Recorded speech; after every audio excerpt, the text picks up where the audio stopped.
यानी अगर सही मायने में कहें तो घोटालों के मसले पर पहली बार सरकार बहुत बड़े संकट से गुजर रही है। अभी तक तमाम एलाइज पर आरोप लग रहे थे, लेकिन अब कांग्रेस के एक वरिष्ठ नेता जो गृहमंत्री भी हैं और देश के वित्त मंत्री भी रह चुके हैं, उनके ऊपर भी आरोप। सत्यव्रत चतुर्वेदी जी, जोशी जी ने कहा है कि आइदर ही शुड रिजाइन और ही शुड बी डिसमिस्ड।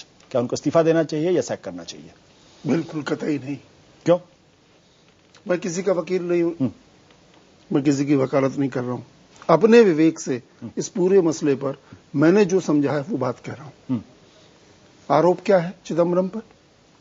जो पुराना रिजीम चला आ रहा था, यानी जो पहले एनडीए के जमाने से जो नियम चला आ रहा था नोट ऑक्शन करने का, उसने कहा कि हम इसको रिविजिट नहीं करेंगे, इस पर पुनर्विचार करने का ये उपयुक्त समय नहीं है।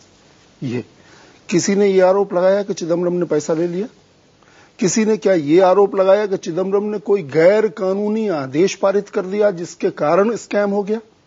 ये किसी ने नहीं आरोप लगाया। वित्त मंत्रालय ये आरोप लगा रहा है। नहीं, वित्त मंत्रालय क्या कह रहा है? मैंने एक एक शब्द पढ़ा है, वो पूरा कागज पढ़ा है जी। और मैंने उसमें देखा है कि चिदम्बरम के ऊपर जो कहा गया है, टिप्पणी की गई, वो इतनी है that he did not find it fit to revisit the revenue regime at this juncture। यानी कि 2001 के रेट पर ही 2008 में आवंटन हो गया। रुकिए, अब देखिए, सवाल पूछा है तो थोड़ा धैर्य रखिए और जवाब सुनिए जी। मेरा कहना यह है कि उसके ऊपर और कोई आरोप नहीं है सिवाय इसके कि वो अगर चाहता तो इसको रिविजिट कर सकता था और नहीं भी कर सकता था। उसने फैसला इस पक्ष में किया कि इस वक्त इसको रिविजिट करने का कोई औचित्य नहीं है, केवल यही।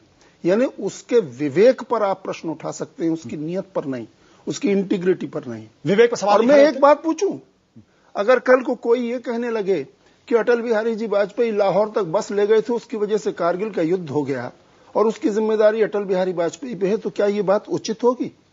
देखिए, मंत्री ऐसे अनेक निर्णय रोज लेते हैं जिन निर्णयों को हमेशा दो तरह से कहा जा सकता है कि अगर ऐसा निर्णय ले लिया होता तो ऐसा होता, ऐसा निर्णय ले लिया है इसलिए ऐसा हुआ। ये बात तो मानेंगे। पर अभी तक ये मेरे मित्र यहां बैठे हैं, इन्होंने भी ये आरोप नहीं लगाया कहीं कि चिदम्बरम ने कोई पैसा खा लिया। आरोप लगाने ये आरोप नहीं लगाया है कहीं कि उसने कोई गैर कानूनी या असंवैधानिक आदेश पारित कर दिया। ये इनका भी कहना नहीं है। चलिए मैं अतुल जी, फिर कौन सा गुनाह इतना बड़ा हो गया है? अतुल जी का इस्तीफा मांगा। सत्यव्रत जी जो कह रहे, बड़ी मायूसी,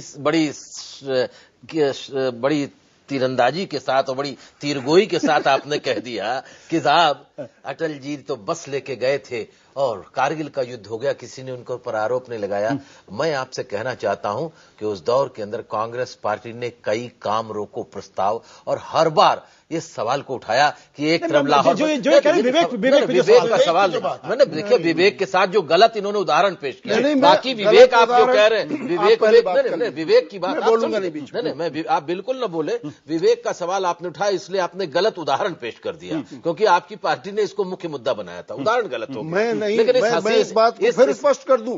हाँ, मैं इस बात को स्पष्ट कर दूं, मैं बीच में नहीं बोला इसलिए चूंकि आपने उठा दी बात, इसलिए मैं कह रहा हूं। हमारी पार्टी ने जिस मुद्दे पर बार बार प्रश्न उठाया वो ये था कि क्या ये जो रिपोर्ट आई है इसकी जांच होने के बाद में जो सुब्रमण्यम ने दी थी, उस रिपोर्ट पर एक्शन लेने के मामले पर हमने बार बार प्रश्न उठाया है, पर हमने ये इस मुद्दे पर उठाया। लेकिन एक बात मैं ये कहना चाहता हूं, नेक नियत के साथ किए गए फैसले का भी परिणाम गलत हो सकता है। सत्तारूढ़ दल का प्रमुख घटक कांग्रेस और उसके सहयोगी दिन और रात ये बता रहे हैं कि कोई घोटाला नहीं हुआ है 2G स्पेक्ट्रम में। चिदम्बरम की भूमिका में चिदम्बरम इस देश के वो जो कॉकस है, इस देश के अंदर जो राज करने वाला प्रधानमंत्री और उनके एकट का जो आभा मंडल है, उस आभा मंडल के बड़े सक्रिय सदस्य पहले भी थे वो, और यूपीए 1 में भी घोटाले में शामिल है कि नहीं शामिल?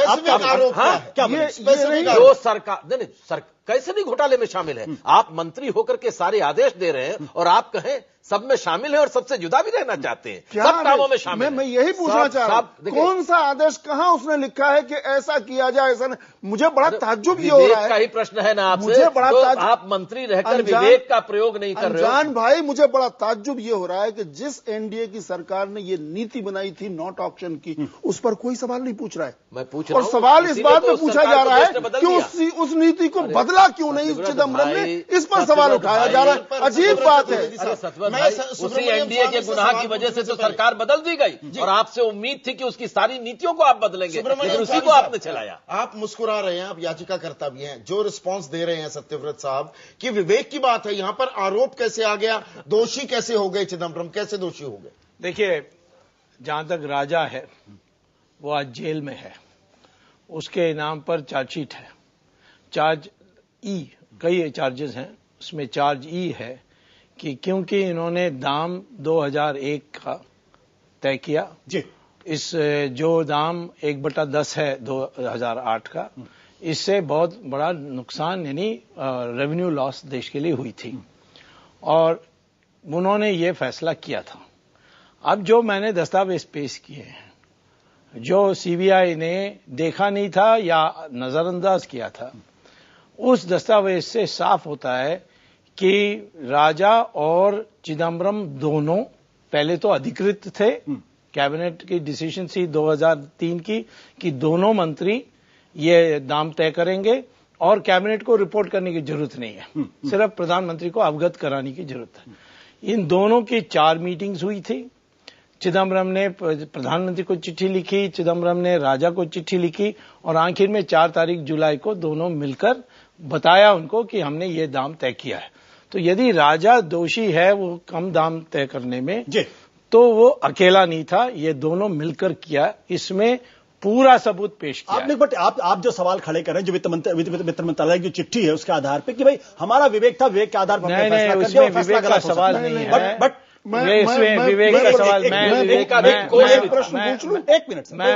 मैं उसमें कह रहा हूं कि आप एक मापदंड राजा के लिए नहीं रख सकते और चिदम्बरम के लिए दूसरा नहीं। स्पेसिफिक आप लगातार कह रहे हैं, सुप्रीम कोर्ट पिटीशन कर रहे हैं कि आपको चिदम्बरम को जो प्रोसिक्यूट करने की परमिशन मिलनी चाहिए जी। क्या आप प्रोसिक्यूट के लिए नहीं? हाँ, मैं कह रहा हूं कि सीबीआई की इंक्वायरी जी, सुप्रीम कोर्ट में मैं ये कह रहा हूं कि सीबीआई की इंक्वायरी उनके ऊपर होनी चाहिए और ट्रायल कोर्ट में मैं कह रहा हूं उनको सह आरोपी बनाना है। हो गया, ये 2 अलग अलग बातें। आप मानते हैं कि इनका घोटाले में रोल है?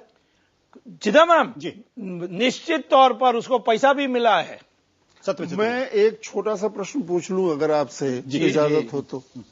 ये सरकार ऑक्शन न करने की नीति किस सरकार ने बनाई थी? ये मैं पहले तो ये बात हो जाए, नहीं ये बात देखिए स्पष्ट हो जाए कि जो आरोप लगी है वो ऑक्शन नो ऑक्शन इसका सवाल नहीं है।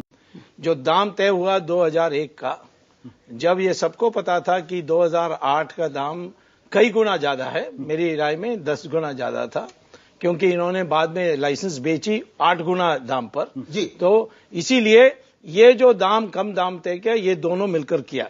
अब ये ऑक्शन होना चाहिए था, नहीं ऑक्शन होना, वो दूसरी बात है। मैं अभी ये दूसरी बात नहीं है। नहीं, हमारे पास बहुत वक्त है, हम तफसील से चर्चा करेंगे, हम कानूनी पहलू लेते हैं इसका। हमारे साथ जाने माने वकील केटीएस तुलसी साहब है। तुलसी साहब, जो यहां पर बात की जा रही है, सत्यव्रत चतुर्वेदी कह रहे हैं, देखिए विवेक पर सवाल उठाए जा सकते हैं लेकिन कल्पेबिलिटी नहीं बन रही है। सुब्रमण्यम स्वामी कहते हैं कल्पेबिलिटी बन रही है यहां पर। तो आपके हिसाब से यहां कानून किस नजरिए से देखेगा इस पूरे के पूरे घटनाक्रम को? एक तो मैं ये कहता हूं कि राजा के साथ चिदम्बरम साहब का केस मेल नहीं खाता है जी। वो इसलिए कि जो मेन एलिगेशन है मिस्टर राजा के खिलाफ वो 214 करोड़ का है कि वो इलीगल ग्रेटिफिकेशन है या लोन ट्रांजैक्शन है, जेन्युइन है, ये अदालत फैसला करेगी। मगर ऐसा कोई इल्जाम नहीं है और राजा के खिलाफ भी अरेस्ट तब हुआ और ये मुलजिम तब बने जब 214 करोड़ की सीबीआई को अपनी प्रिलिमिनरी इंक्वायरी में खबर मिल गई और उसका सबूत मिल गया। तो अभी मैं ये कहना चाहता हूं कि ये कोई जुर्म नहीं है कि जो सरकार नीति बनाए वो गरीब के हक में हो, कि अगर गरीब के हक में है और पैसा कम मिला सरकार को तो इसलिए वो जुर्म है, ऐसी बात नहीं हो सकती। नीति बनाना सरकार का फर्ज है और आजादी के बाद सबसे बड़ा जो रेवोल्यूशन हुआ वो कम्युनिकेशन रेवोल्यूशन हुआ। पर उस नीति के गलत क्रियान्वयन के चलते तुलसी साहब, नीति के गलत क्रियान्वयन के चलते, सीएजी की रिपोर्ट है, ये मेरी रिपोर्ट नहीं है, 2.25 लाख करोड़ का नुकसान होता है, 1,76,000 करोड़ का सरकारी खजाने को नुकसान होता है। ये भी एक सच्चाई है। अगर गरीब आदमी को फायदा होता है कॉरेस्पॉन्डिंगली, तो ये नहीं कहा जा सकता कि सरकार का नुकसान हुआ। ये जो चिट्ठी डॉक्टर स्वामी ने, मैं उनका बहुत आदर करता हूं, बहुत ही काबिल नेता हैं, मगर जो चिट्ठी उन्होंने अभी पेश की है सुप्रीम कोर्ट में, उससे ये साबित होता है कि सरकार ने सारे पहलुओं को एग्जामिन करने के बाद ये फैसला लिया, और ये कलेक्टिव फैसला लिया सरकार का कि इसमें गरीब आदमी के हित में होना चाहिए, ना कि टेलीफोन सर्विसेज इतनी ज्यादा महंगी हो जाएं कि गरीब आदमी उसका फायदा ना उठा सके। और इसको जो टेलीफोनी है, इसको रूरल एरियाज में ले जानी तुलसी साहब, जो सवाल आप खड़े कर रहे हैं वो दूसरे सवाल हैं, उन सवालों पर भी हम चर्चा करेंगे, लेकिन हम इस बातचीत को और आगे बढ़ाएंगे थोड़े से ब्रेक के बाद। स्वामी जी मैं आएंगे, लेकिन वक्त होगा थोड़े से ब्रेक के बाद लौटेंगे तो अपनी चर्चा को और आगे बढ़ाएंगे।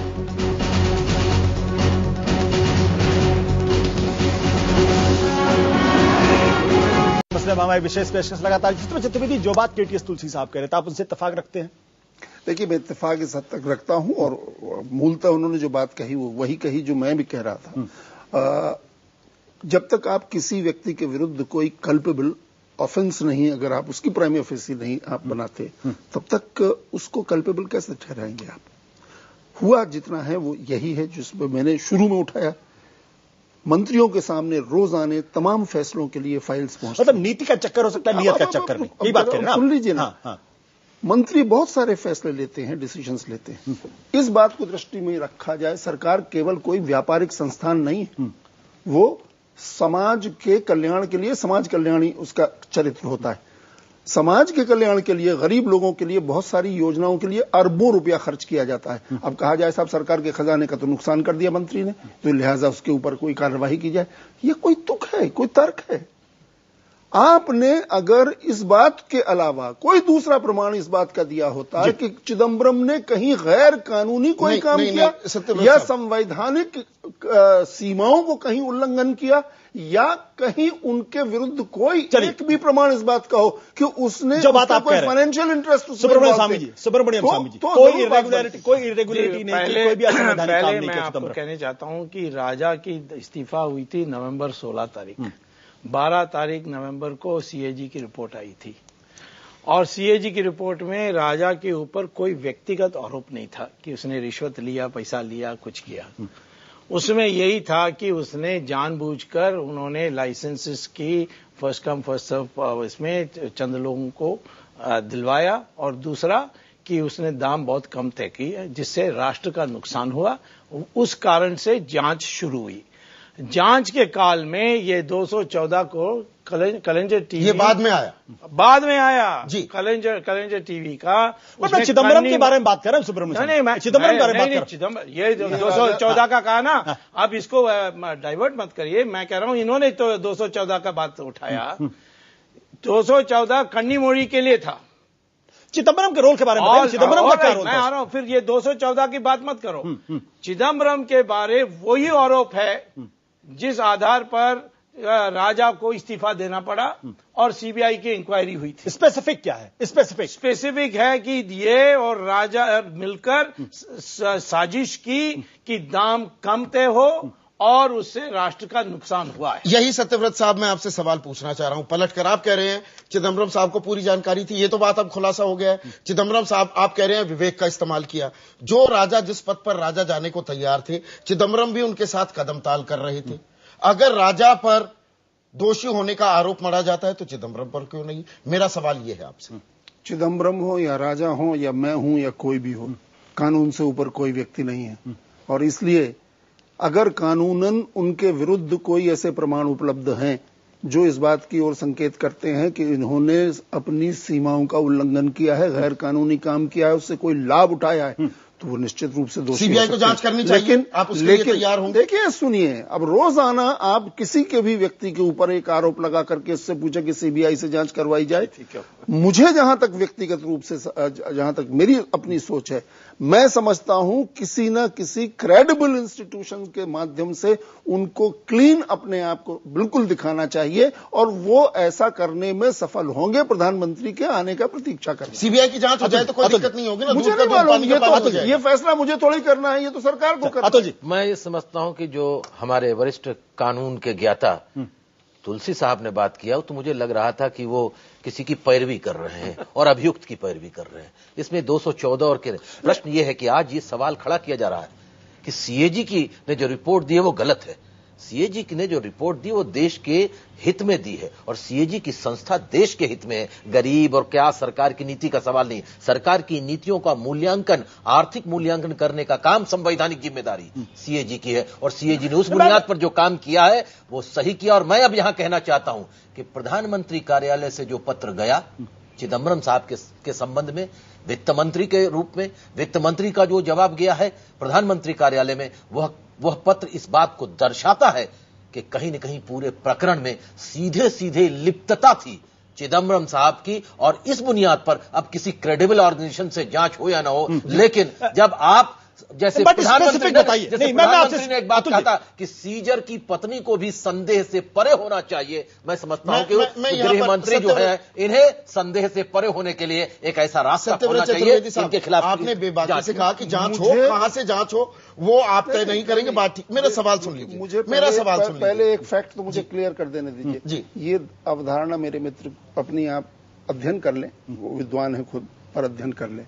सीएजी सरकार की आर्थिक नीतियों की समीक्षा नहीं कर सकती है, उसको कोई अधिकार नहीं। खर्च जो किया गया है उस खर्च की वैधानिकता को वो वही तो इसलिए उतना मैं कह रहा हूं कि सत्यवेद जी, अतुल जी, सुब्रमण्यम स्वामी जी, आप लोगों से बातचीत करेंगे, लेकिन जो असल मसला ये है उस मसले पर भी बातचीत होगी। जो बात सत्यवेद चतुर्वेदी जी ने उठाई है कि भाई अगर नीतियों का मसला था तो नीतियों का पालन तो राजा भी कर रहे थे, तो राजा जेल के अंदर क्यों, चिदम्बरम बाहर क्यों, सवाल ये भी। इस पर बात करें छोटे से ब्रेक के बाद।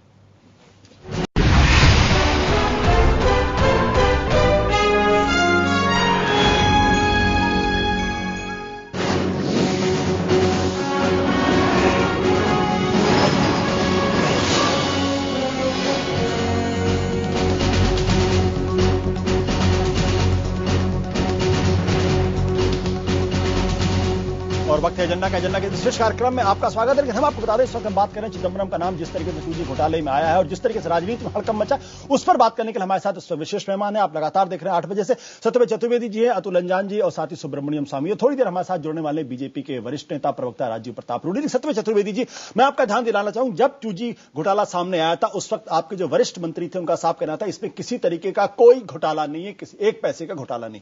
बाद में उसी मामले में राजा जेल जाते हैं, बड़े बड़े कॉर्पोरेट हाउसेस के लोग जेल जाते हैं, जो उस वक्त सेक्रेटरी थे वो जेल जाते हैं, कनिमोरी जेल जाती हैं। क्या आज इतिहास एक बार फिर दोहराएगा? आज फिर आपकी सरकार कह रही चिदम्बरम का कोई लेना देना नहीं है।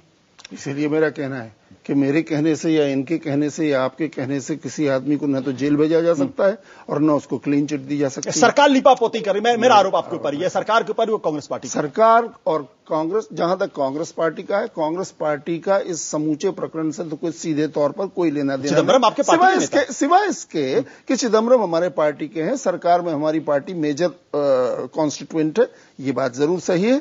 लेकिन जहां तक सवाल है चिदम्बरम के ऊपर आरोप लगाने का या चिदम्बरम के विरुद्ध कानूनी कार्रवाई करने का, आज की तारीख तक, इस वक्त तक जब हम बहस कर रहे हैं, चिदम्बरम के खिलाफ एक भी प्रमाण अभी तक उनके विरुद्ध ऐसा नहीं है जो उनको गैर कानूनी आदेश पारित करने का आरोपी मानता हो या उनके ऊपर कोई फाइनेंशियल इरेगुलरिटी करने का आरोपी मानता हो। अभी तक ऐसा कुछ भी मैं दो छोटे से सवाल आपसे, अगर कभी किसी के भी विरुद्ध, चाहे मैं हूं, आप हूं, कोई हो, किसी के विरुद्ध अगर इसके प्रमाण होंगे जी, कानून अपना काम करेगा। सत्यव्रत जी, ये बात तो मानेंगे कि 2 मंत्रियों को अख्तियार था टेलीकॉम स्पेक्ट्रम के आवंटन का, राजा और तत्कालीन वित्त मंत्री चिदम्बरम। मूलतः जिस विभाग का मंत्रालय का मंत्री जो होता है वो वही, देखिए, मूलतः जो मुख्य विभाग होता है, ये तो मानेंगे ना, उसका ही निर्णय होता है, पॉलिसी डिसीजन। उसमें वित्तीय कोई एस्पेक्ट अगर इन्वॉल्व हो तो उसमें फाइनेंस डिपार्टमेंट भी बीच में दूसरी भी राय ली जाती है। 2001 के दाम पर स्पेक्ट्रम का आवंटन हो 2008 में, 28 जनवरी 2008 को क्या वित्त मंत्री उस वक्त के वित्त मंत्री पी चिदम्बरम रोक नहीं सकते थे कि नहीं करते हम? मैं यही मैंने बात शुरू में की थी। तो कहीं उनकी दो ऑप्शन नजर नहीं आती? उन्होंने कदम ताल की, रोका नहीं। अच्छा, अब आपकी बात मैं सुन रहा हूं, चुप हूं जी, आप बोले जाइए, बताइए जी। तो फिर अब जब आपने सवाल किया है तो सवाल का जवाब तो सुनिए जी।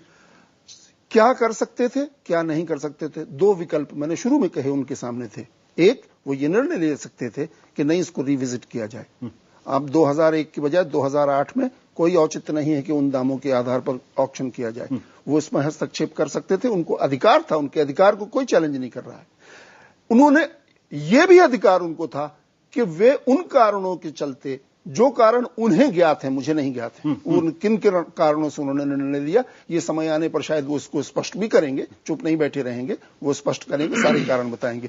उन कारणों के चलते उन्होंने ये फैसला करना उचित समझा कि इसको रिविजिट करने का ये उपयुक्त समय नहीं है। क्या इसकी वजह से इसलिए महज इसलिए कि उन्होंने निर्णय ये नहीं लिया, उन्होंने निर्णय ये लिया, क्या इस बात को लेकर के आप किसी आदमी, किसी मंत्री को आप इस फैसले को लेकर के किसी को आप दोषी बनाएंगे? पूरे प्रकरण में हम कह रहे हैं जांच होनी चाहिए। जांच होनी चाहिए, कोई प्राथमिक सबूत तो हो इस बात का कि कोई कानूनी इरेगुलरिटी। मैं अभी भी पूछ रहा हूं, क्या उसने असंवैधानिक काम किया जो उसके अधिकार क्षेत्र के बाहर था? लेकिन क्या उसने ऐसा निर्णय लिया जो गैर कानूनी था? क्या उसने ऐसा कोई काम किया जिसमें उसको वित्तीय लाभ हो गया? ये सारे नहीं है, ये सारे अभी तक नहीं है। ये सारे तर्क जो हमारे मित्र सत्यव्रत जी दे रहे हैं, ये इसलिए भोथरे हैं, ये कोई आधार नहीं पकड़ते, क्योंकि इन्हीं तरह के तर्क को प्रधानमंत्री ने सुप्रीम कोर्ट में राजा के बचाव में पेश किया। और ये सारी बातें कही गई कि गलत है, कोई तथ्य नहीं है, और एक एक कर परत दर परत उलट करके उसका रास्ता जेल तक गया। और इसी प्रकरण में जिस तरीके से चिदम्बरम को बताया जा रहा है और बचाया जा रहा है, मैं समझता हूं नैतिक रूप से, और लिप्तता, मैं शब्द प्रयोग कर रहा हूं, लिप्तता, और मेरी पार्टी नहीं है। अरे प्रधानमंत्री हैं आप, बड़ी पार्टी हैं, आपके तमाम सहयोगी लूट रहे हैं। आपने क्या ये तमाम यूपीए के अंदर जो तमाम पार्टियां मौजूद हैं, इनको कहा अपने अपने डिपार्टमेंट में लूट मचाए रहो और हमारा कोई लेना देना नहीं? मैं इससे कह रहा हूं, लिप्तता है और नैतिकता ये कहती है कि एक ईमानदार, देखिए मुख्य प्रश्न क्या है, ईमानदार जांच के लिए, क्योंकि अब ये अतुल जी देखिए सुनिए, चिदम्बरम साहब देश के गृह मंत्री हैं, तमाम जो जांच करने की एजेंसियों को प्रभावित कर सकते हैं, इसलिए उन्हें तत्काल हट जाना चाहिए। मेरा सीधा सवाल सुब्रमण्यम स्वामी साहब, अतुल जी की एक बात का सिर्फ जवाब दे दूं, उसके बाद में आप सुब्रमण्यम स्वामी जी से पूछ लीजिए। अतुल जी शायद भविष्यवक्ता हो सकते हैं, मैं तो नहीं हूं। मैं त्रिकालदर्शी तो नहीं हूं। वो त्रिकालदर्शी ऐसा लग रहा है, ऐसा लग रहा है आपकी बात से, जिस तरह आप कह रहे हैं उससे लग रहा है कि कल क्या होगा, 6 महीने बाद क्या होगा, ये तो इसको जान रहे होंगे। मैं तो बहुत छोटा सा आदमी हूं, इसलिए मुझे नहीं मालूम कि 6 महीने बाद क्या होगा। आज की तारीख और इस वक्त तक जब तक हम बहस कर रहे हैं, आज की तारीख तक कोई प्रमाण इस बात प्रमाण नहीं है, चलिए, जो गैर संवैधानिक या गैर कानूनी या कोई फाइनेंशियल इरेगुलरिटी चिदम्बरम भाई ऐसे कल आ जाए, पास भी नहीं कल साहब याचिका करते हैं, उनको मैंने पहले कहा कि अगर कल प्रमाण आ जाए तो कार्रवाई होगी, कानून काम करेगा। जी देखिए, सत्यव्रत चतुर्वेदी जो बोल रहे हैं, उनके जो प्रतिनिधि हैं कोर्ट, सुप्रीम कोर्ट में, वो तो नहीं बोल रहे हैं ये। वो ये नहीं कह रहे हैं कि मेरी आरोप गलत है, वो कहते हैं ये गलत जगह है। वो कहते हैं कि सुप्रीम कोर्ट को अधिकार नहीं है सीबीआई इंक्वायरी ऑर्डर करने के लिए, क्योंकि चार्जशीट फाइल हो गई है। कोई ऐसे, मैंने याचिका में मैंने सारी बातें कही है कि ये जो इन्होंने किया है। नहीं, आप पर आरोप ये भी है कि पीस ऑफ एक कोई कॉरेस्पॉन्डेंस को पीस ऑफ एविडेंस के तौर पर आप पेश कर रहे हैं। कौन कहता है? कौन क्या आरोप होगा? कांग्रेस वालों की आरोप होगा, आपकी आरोप हो सकती है, कांग्रेस का कोर्ट में कोई नहीं कहता है ये आप लोग ऐसे ही उड़ाते हैं क्योंकि चिदम्बरम को बचाने में लगा है। मैं ये कहता हूं, कोर्ट में कोई ये कह दे कि मेरे सिर्फ एक कोई कागज को लेकर मैं घूम रहा हूं, वहां मैंने पूरी आधार दी है। आपके 2 न्यायाधीश बैठे हैं, आपके पास उन्होंने मुझे उस समय प्रधानमंत्री को नोटिस भेज दिया था जब मैंने राजा के ऊपर उठाया था।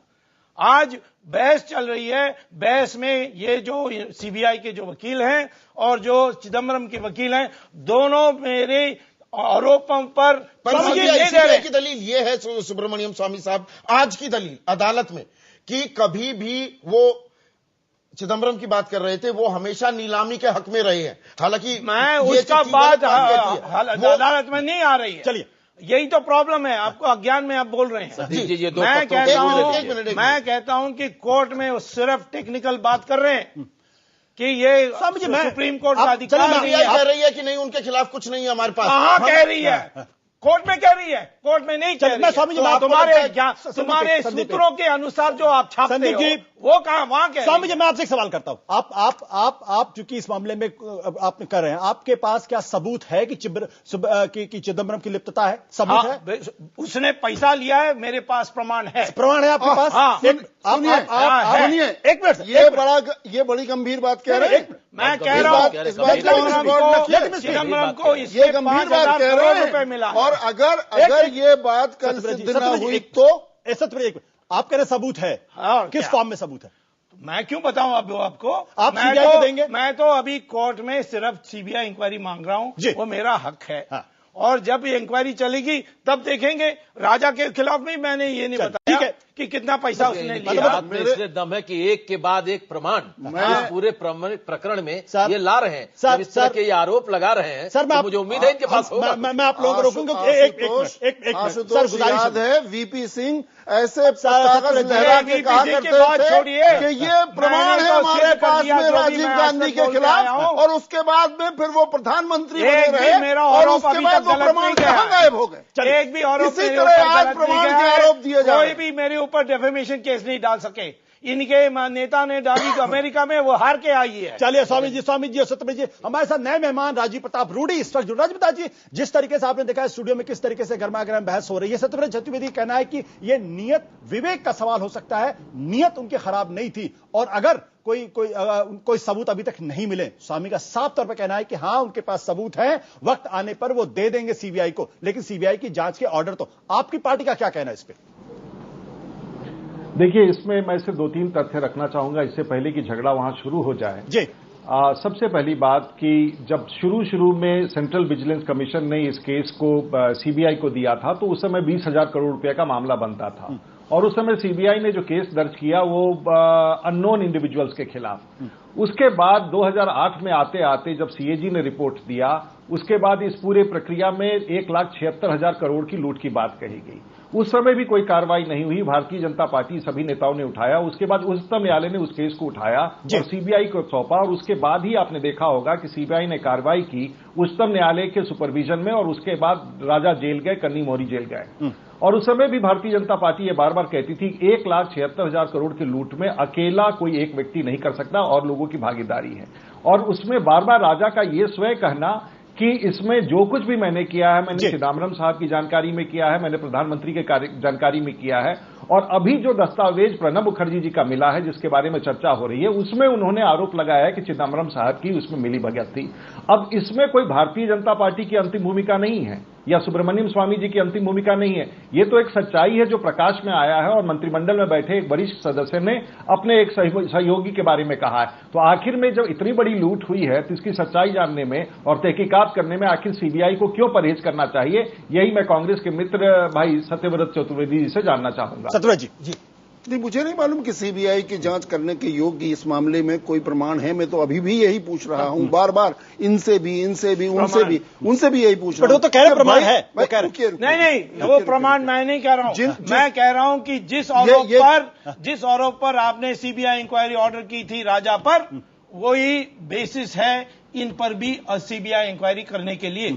और राजा के बारे क्या था, उन्होंने मनमानी करके ये दाम तय किया। मैं वही सवाल आपसे पूछ रहा, सीबीआई टालमटोल करती दिख रही है क्या जांच को लेकर चिदंबरम की? मेरा सीधा सवाल ये था। सीबीआई निश्चित तौर पर ये निकलेगा इस कोर्ट केस में जो मैंने डाली है कि जानबूझकर जो तथ्य थे चिदंबरम के खिलाफ उसको दबाया था। आज न्यायाधीश ने सवाल पूछा था सीबीआई को, ये आप दस्तावेज जो स्वामी ने पेश किया है, ये आपके पास पहले था कि नहीं था? उसको जवाब नहीं दे सके। मैं ये एक बात ही कहना चाह रहा हूं। बहुत दावे के साथ इन्होंने कहा है कि इनके पास प्रमाण है जो ये बात सिद्ध करेंगे कि इनके आरोप सही हैं। अगर ऐसा है सारी समस्या का समाधान हो जाएगा। नहीं, रुकिए एक मिनट। मेरी बात को उल्टा मत करिए। मैंने कहा सीबीआई की इंक्वायरी, देखिए अब मेरी बात सुनने तक को तैयार नहीं, जो मैंने कोर्ट में दी मेरी बात सुनने तक को तैयार नहीं। चलिए स्वामी साहब, मैंने इनकी बात धैर्य से सुनी पूरी। चलिए अब मेरी बात को उल्टा मत रखिए। मैं उल्टा नहीं रख रहा हूं, मैं बिल्कुल सीधा रख रहा हूं। आपने ये जब कहा दावे के साथ कि मेरे पास में इस बात के प्रमाण है कि चिदम्बरम ने बेईमानी की है, घूसखोरी की है, पैसा लिया है, देखिए आपने यहाँ इसी टीवी पर कहा है। समय अगर ये बात सही है तो मैं नहीं समझता कि फिर कोई समस्या रह गई। फिर तो सीधी सी बात है। नहीं, आप समस्या है। आप वो प्रमाण, टेक्निकलिटी में वो प्रमाण आप सीबीआई के सामने रख दीजिए। मैं क्यों रखूं? अगर प्रथम दृष्टया वो बात सामने आ जाएगी, सीबीआई अपने आप इंक्वायरी शुरू कर देगी। मैं क्यों रखूं? प्रमाण इनके पास है, सत्यव्रत सुब्रमण्यम स्वामी साहब नहीं, प्रमाण इनके पास है और रखेंगे सत्यव्रत जी। राजीव प्रताप रूडी भी कुछ जोड़ना चाह रहे हैं। सुप्रीम कोर्ट होने का दावा आप कर रहे हैं तो राजीव आप क्या छोड़ना चाह रहे हैं जी? आप अपनी बात शुरू कीजिए। आप थोड़ी ज्यादा गर्मा गर्म बहस हो रही है, आप अपनी बात जारी कीजिए। जिसके पास है मैं इसमें सत्यव्रत चतुर्वेदी जी जो कह रहे हैं डॉक्टर स्वामी जी एक विषय रख रहे हैं। स्वामी जी सीबीआई को कटघरे में रखा जाए। मैं इसमें सिर्फ ये कहना चाहता हूं कि जिस प्रकार से सत्यव्रत चतुर्वेदी जी आज चिदम्बरम जी के पक्ष में जो कह रहे हैं कि कहां साक्ष्य हैं उसके खिलाफ कार्रवाई करने का, मुझे याद आता है कि 2 वर्षों तक राजा भी प्रधानमंत्री के नीचे कैबिनेट में मंत्रिमंडल में बने रहे, उनके बारे में भी ऐसा ही कहा जाता था कि इनके खिलाफ क्या प्रमाण है, और आज वो जेल में है। तो अगर आप साफ सुथरे हैं तो आपको क्या कठिनाई है अगर सीबीआई उसमें जांच करती है? अगर ऐसा लिखता है और जो खुद आरोपी है वो बार बार कह रहा है कि इसमें हमने जो कुछ भी किया इसमें प्रधानमंत्री की जानकारी थी, इसमें चिदम्बरम साहब की जानकारी थी, और फिर हम कहना चाहेंगे कि अकेले राजा की क्षमता नहीं थी कि 1,76,000 करोड़ की लूट कर जाए। ये भी सोचने का बात है कि कहीं ना कहीं आप सब लोगों की भागीदारी दिख रही है, समय समय पर परत निकल रहा है, समय समय पर प्रमाण मिल रहे हैं, और निश्चित रूप से जिस आरोप के घेरे में आज कांग्रेस पार्टी खड़ी है उसमें चिदम्बरम साहब पर यह छींटा लगे और उनके इस आरोप के घेरे में आना पड़े। बट राजू जी, मैं समझता हूं कि बहुत अचंभा का ये विषय है। राजू जी, क्या आपको लगता है कि अब चूंकि वित्त मंत्री का नाम इसमें आ रहा, पूर्व वित्त मंत्री का, तो क्या प्रधानमंत्री भी इस घेरे में रखेंगे आप लोग? मुझे तो लगता है कि ये सीरियल है और इस सीरियल में सबसे पहले छोटे लोग पकड़े गए हैं और उसके आस्ते आस्ते इस सरकार के अंत समय आते आते ऊपर तक मामला पहुंच जाएगा, क्योंकि ये सीरियल की तरह चल रहा है। पहले राजा की गिरफ्तारी होती है, कन्नीमोजी की गिरफ्तारी होती है, उसके बाद चिदम्बरम साहब पर भी विषय जाता है, उसमें प्रधानमंत्री जी की भी संलग्नता है। तो हमें नहीं पता है कि कांग्रेस की सरकार में किसकी किसकी भागीदारी कहां कहां है, और ये सच्चाई और तो राजनीतिक पार्टियों के कुछ आह्वान से तो हो नहीं रहा है इस देश में, क्योंकि कांग्रेस पार्टी पर उसका प्रभाव नहीं है। उच्चतम न्यायालय ने, चाहे वो सीबीसी का मामला हो तो उच्चतम न्यायालय ने हस्तक्षेप किया, कॉमनवेल्थ का मामला हो तो उसमें न्यायालय ने हस्तक्षेप किया, 2G का मामला हो तो उसमें उच्चतम न्यायालय ने हस्तक्षेप किया। तो अब उच्चतम न्यायालय ने अगर इस केस को भी देखा है तो मैं समझता हूं कि वक्त वो दूर नहीं है कि चिदम्बरम साहब को भी कटघरे में खड़ा होना पड़ेगा। चिदम्बरम साहब सीधे जवाब क्यों अपनी सफाई में उतरकर क्यों नहीं आते कि प्रधानमंत्री पहले अमेरिका से लौटेंगे फिर मैं मुंह खोलूंगा? अभी ताजा बयान है उनका। आपको किसी ने रोका है? जाइए चिदम्बरम से वो तो बोलने को तैयार नहीं, उनसे कैमरा आज गैंगटॉक में सारे पत्रकारों को अस्पताल से बाहर कर दिया। मैं उनका वकील हूं क्या? नहीं, उनको देनी चाहिए आपके हिसाब से सवाल। अगर देश भर में पूछे जा रहे हैं, आरोप मुझ पर नहीं उन पर है, उनको जिस पर भी आरोप लगे उन पर लग उनको सफाई देनी चाहिए। सवाल का सफाई देनी है नहीं देनी है ये फैसला वो खुद करे, मैं कौन हूं तो उनको? आपके कानून मंत्री, मैं अभी आ रहा हूं, आपके कानून मंत्री वो कब सफाई देंगे, क्यों देंगे, कब देंगे, क्या देंगे, मैं उसको बताने वाला कौन हूं? आपके कानून मैं मंत्री, एक बात बहुत स्पष्ट कानून मंत्री, मैं शुरू में कहा, मैं अभी कह रहा हूं, मैं किसी का वकील नहीं हूं, ना मैं किसी को डिफेंड कर रहा हूं। अपने विवेक से गुण दोष के आधार पर इस मामले में अभी तक जो स्थिति है कानूनी, मैं उस आधार पर बात कर रहा हूं कि अभी तक कोई प्रमाण इस बात का किसी ने भी नहीं दिया, इन्होंने भी नहीं दिया। यह दावा भर हो रहा है, थोथा दावा, ये थोथा दावा भर हो रहा है। ये किसी को वो प्रमाण देने को तैयार नहीं, क्योंकि है मैं क्यों दूं? अगर है मैं क्यों दूं? सीबीआई के सामने कल जांच हो जाएगी, आने दो पहले, जांच हो जाएगी। अतुल लास्ट वर्ड आपसे। आपको डर है कि ऊपर तक आखिरी बात कही जा सकती है, अंग्रेजी में कहावत है, गिव डेविल्स इट्स ड्यू। इस पूरी प्रक्रिया में सुब्रमण्यम स्वामी जी ने तमाम परतें उधार करके सामने रखी हैं अगर ये प्रक्रिया न चले तो आज ये मामला यहां नहीं अटकता। इन्होंने जो कहा है कि तमाम प्रमाण है, सही है, लेकिन ये प्रश्न है, मेरे मित्र इससे गुरेज नहीं करेंगे, कि कांग्रेस पार्टी अपना किनारा कर ले कि ये सरकार का मामला है, सरकार अलग है, कांग्रेस अलग है। जब लूटने का मामला होता है, जनता से वोट, कांग्रेस की सरकार ने ऐसा किया और कांग्रेस की सरकार ऐसा है। अब सरकार के मंत्री कर रहे हैं तो उसकी जिम्मेदारी भी ले लो ना भाई। सरकार के सहयोगी कर रहे हैं, उसकी जिम्मेदारी ले लो। और मैं आपसे नहीं जिम्मेदारी, अरे भाई आपने तो सुरेश कलमाडी की भी जिम्मेदारी नहीं ली थी। अंततोगत्वा वो ठीक कहा गया कि आखिर न्यायपालिका के अंदर अगर सुप्रीम कोर्ट ने अगर तेजी न दिखाई होती तो इस देश के अंदर 3 लाख करोड़ रुपए के सारे भ्रष्टाचार को कारपेट के नीचे दबा दिया गया होता। और मैं समझ रहा हूं इसमें चिदम्बरम साहब की लिप्तता है। प्रधानमंत्री लौट के आए, उन्हें बोलना पड़ेगा। अतुल जी सत्यव्रत चतुर्वेदी बोले, उसके पहले मैं राजीव प्रताप रूडी को चाहूंगा कि कुछ बोलेंगे, कुछ बोलना चाहते हैं। राजू जी। नहीं, मैं तो सिर्फ इतना ही कहना चाह रहा हूं कि इस बार जो चर्चा हो रही है इसमें तो ना तो सत्यव्रत चतुर्वेदी जी ने बताया, ना ही सुब्रमण्यम स्वामी ने कहा। ये तो प्रणब मुखर्जी साहब ने ये बात स्पष्ट रूप से लिखा है कि अगर चिदम्बरम साहब नहीं चाहते तो इतना बड़ा घोटाला नहीं होता। ये तो एक दस्तावेज है जो कहा है उन्होंने। अब जब सवाल ये उठता है कि तथ्य लाइए, तो हमारे पास, बीजेपी के पास, वामपंथियों के पास कोई इन्वेस्टिगेटिंग एजेंसी तो है नहीं कि हम इन्वेस्टिगेट करें। अगर ऐसी घटना घटी है, 1,76,000 करोड़ का लूट हुआ है, एक वरिष्ठ मंत्रिमंडल का सदस्य दूसरे मंत्रिमंडल को कह रहा है कि इन्होंने गलती की है, जी। तो ये छानबीन करना तो आखिर में एजेंसी का काम होगा जो उस संज्ञान अपराध को पकड़ सके। ये मेरा और सामान्य जनता का तो काम हो नहीं सकता। इसी सवाल में एक छोटा सा सवाल जो मैं जोड़ना चाह रहा हूं वो ये कि आपके कानून मंत्री कह देते हैं ये तो छोटे मोटे अधिकारियों के बीच पत्राचार, उनके बीच कॉरेस्पॉन्डेंस है। ये सफाई दी गई है आपकी सरकार की ओर से। पहली बात, मैं अपने मित्र को यह सलाह दूंगा, राजीव प्रताप रूडी को, कि वो पहले उस दस्तावेज जिसका वो हवाला दे रहे हैं उसको कृपा करके पढ़ लें। अगर उन्होंने एक बार भी पढ़ लिया होता तो वो जो कह रहे हैं वो नहीं कहते। इसलिए क्योंकि उस दस्तावेज में पहली बात तो एक अधिकारी ने वो दस्तावेज भेजा है पीएमओ को, वो फाइनेंस मिनिस्टर प्रणब मुखर्जी ने। अरे भाई अब आप मुझे, मैं तो नहीं बीच में बोला ना, मैं तो नहीं बीच में बोला। अच्छा मैं चुप हूं, अब आप बोल लीजिए। अधीनस्थ अधिकारी ने भेजा है। कम से कम इतना तो तथ्य सही रखे कि वित्त मंत्री के अधीनस्थ अधिकारी ने वो तथ्य भेजा है। ऐसा नहीं होता है सरकार में कि नोट पे है कि वित्त मंत्री ने देखा है। सरकार का जो मंत्री होता है उसके हस्ताक्षर से। अब सत्यव्रत जी को बोलने दें, मतलब आपका एक स्तर है। सर समय की कमी से संक्षेप में सर। अब सब बोल चुके तो मैं बोल लूं। चल इतनी सी बात, अगर वो दस्तावेज पढ़ लेते तो उसमें जो कुछ वो कह रहे हैं वो उस दस्तावेज में है ही नहीं। उस दस्तावेज में सिर्फ ये है, वित्त मंत्री ने देखा है उस दस्तावेज को भेजने के पहले, इसलिए उसकी रिस्पॉन्सिबिलिटी, ये उसके कंटेंट्स की रिस्पॉन्सिबिलिटी वित्त मंत्री की है, इसमें कोई दो राय नहीं।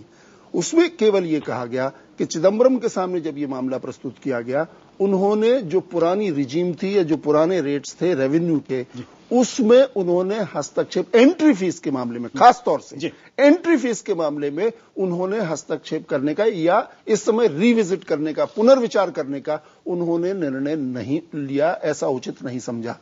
ये भर कहा गया है। जो कुछ वो एलेज कर रहे हैं कि इस दस्तावेज में कहा है वित्त मंत्री ने, वो सब कुछ अगर पढ़ लिया होता तो नहीं कहते। एक बात। और दूसरी बात, 1,76,000 करोड़ बहुत बार सुन रहा हूं मैं यहां, और काफी दिनों से सुन रहा हूं।